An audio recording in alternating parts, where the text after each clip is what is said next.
Yeah, your Panthers. What did you see in this game? Well, first of all, got to give credit to where credit is due. I said I would come with the same energy if they won or lost. Carolina Panthers lost. Hats off to the Atlanta Falcons. But let's dive into that game because Atlanta Falcons fans was coming at me. And I'll say this. Be careful trolling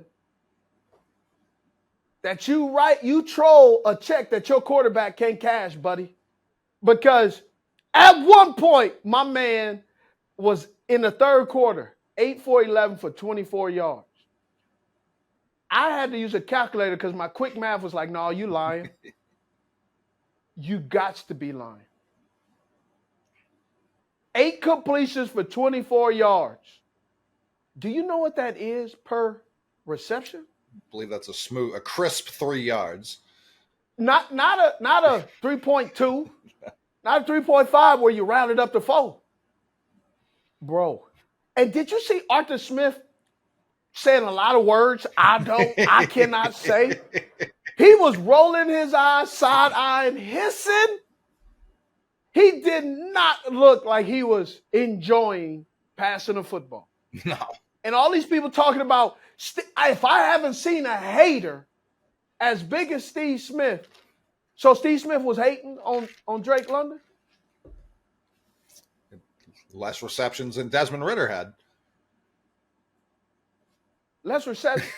Listen, if they were going in on Kadarius Toney, what his Pro Football Focus, and then Arthur Smith says, when the reporters ask him, which is a legitimate question. Very legitimate. Which is extremely legitimate. Very legitimate. Hey, you know your first round wide receiver had one target. Man, I'll leave that up to the fantasy people. Wow. Trying to play martyr, huh? And victim. Well, hold on, because we are the fantasy people. It's really dumb and bad, Arthur Smith. You should leave.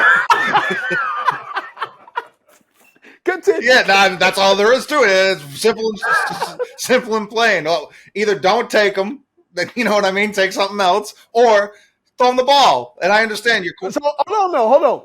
Let me show you how bad this was. Yes, Bryce Young threw an interception because he was staring down and got tricked. And Jesse Bates did an outstanding job of reading his eyes. Mm-hmm. But let me show you some stats, though.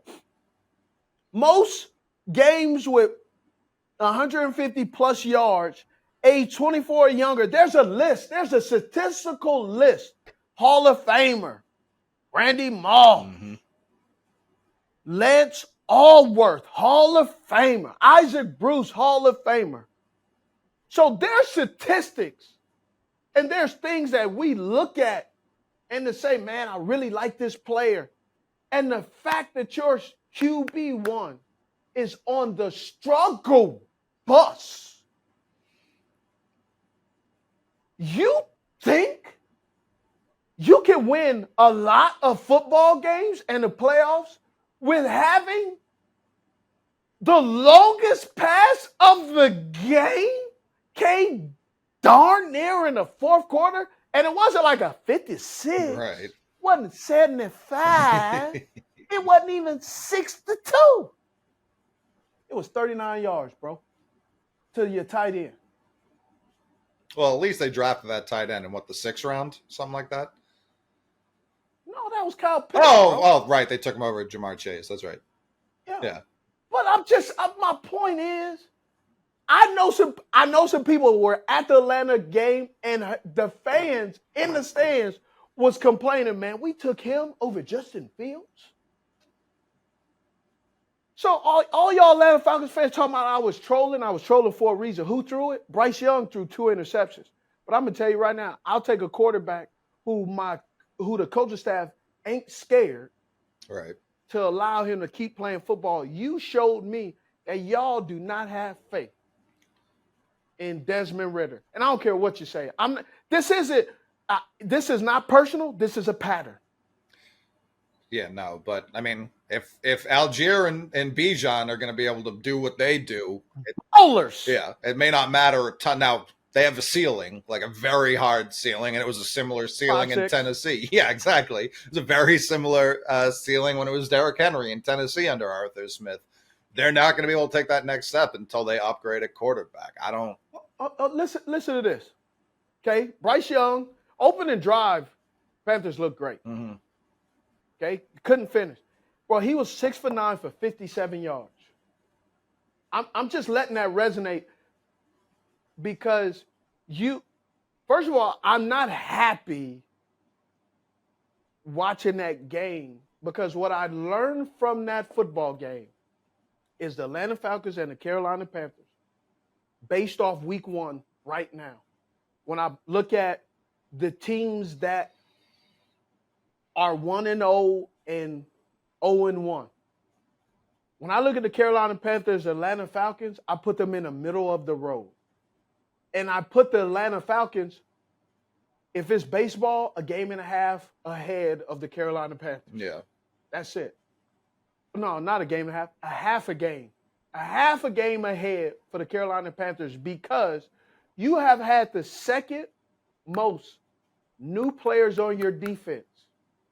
And you didn't get a sack until it was obviously passing situations. They got no sacks until middle of the third quarter. The Falcons, for the last 4 years now, this would be the 4th season, are dead last in the NFL in sacks by a lot. They had 39 sacks. Right. I think over the last 3 years. Correct. Yes, that's correct. Now, so I'm not, again, it's not personal. This is patterns, and also just kind of look at it because I'm evaluating and saying by the time the Carolina Panthers and the Atlanta Falcons play each other again, I would guess and hope both teams are better. Right? But who do you really think is going to get better? I think the defense for the Atlanta Falcons is going to get better. I think the players that they have are going to start to gel. The defense coordinator is going to know how to position. They're going to game plan a little bit better. They'll have more data information, right? Love what they're doing on defense. But offensively, it was Bijan, Algier, and their wide receiver 1 and wide receiver 2 is Kyle Pitts and Mac Holland. yeah. Drake, Bug, he's known for Bug because he was up at UNC Chapel Hill. Yeah. But bro, I'm just telling you, I like Drake London. I'm just saying what I've seen. Mm-hmm. It starts with the quarterback first. And Atlanta Falcons quarterback at some point is gonna be exposed and he's gonna be a problem. Yeah, anyone who stops that run, Falcons don't have another punch. Like they have one punch. If someone finds a counter for that punch, the Falcons are done. And Bijan is a beast. Though. Monster. I mean, so talk about the touchdown reception he had. I'm sorry, 39 sacks over the last 2 seasons. Yeah. They have 14 players, new players on defense this year. Second most. Well, and Grady Jarrett and David Onyemata were 2 of the top 10 in all of football graded at pass rush win rate. And they're both defensive tackles. So their edge is still not necessarily not that good. But if they can get that pressure consistently up the middle, that will help them tremendously. But that Bijan catch for the touchdown, how hard is it? Because he made it look extremely easy to catch and also juke, sidestep, all in one fluid motion. I've seen so many guys try and stack moves and they end up not even catching the ball because they're already thinking of the next move. You got to have a willing tackler, not a guy just shooting his gun. Sure. That's where you have a guy just shooting his gun, and Bijan knew that, leveraged them out. That's also, too, data and information that you take within the game, right? Algier goes in and does the exact same thing as other guys. They got on the edges. I hate to say this, but their running backs damn near better than their wide receivers in space.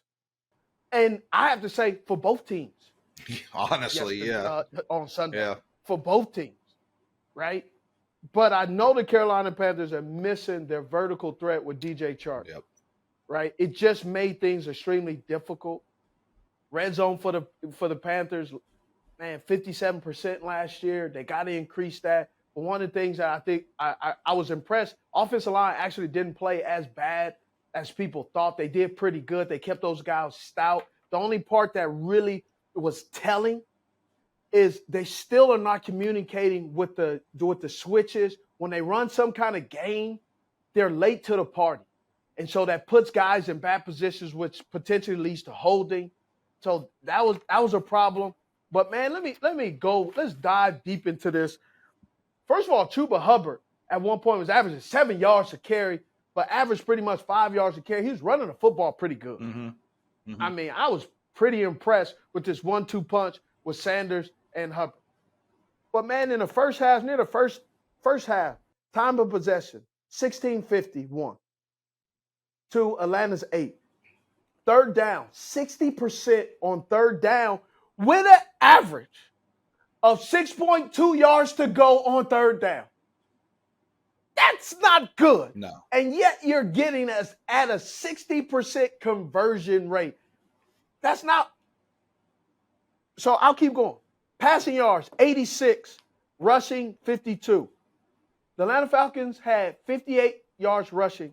You want to know what they had passing? Oh, man. And some people going to say, oh, -6 because he caught it, and so that deducted 6. But, bro, if you add the 6, that's still only 15, 16 yards. Right. Of passing in the National Football League, Hey, where the Detroit Lions are considered balling on offense. Listen, for this Sunday in particular, especially during the 1 o'clock slate, that may have been the third most yards people put up. You look at Pittsburgh, they had 1 yard. It's not even passing or rushing, one total yard.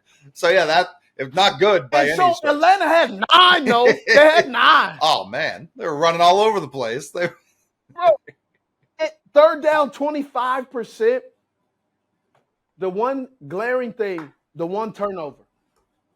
But what was crazy, you get the turnover, and you believe in your quarterback, your QB1 so much, you're running 3 straight times because you said, hey, I don't trust him. Yeah. This is football, and this is analyzing. And Desmond Ridder did not look comfortable. He went 1 progression, 2 progression, run. Right. 1 progression, run. He did not look comfortable at all. He started to watch the rush. And it became difficult to watch. Oh, that's my little spiel, man. Again, hats off to Atlanta Falcons. Good job. But, man, don't act like I don't have nothing. I don't wake up hating on people. I don't have enough time to hate. But what I do have is a critical eye. And don't get mad at my critical eye. If you don't like it, show me.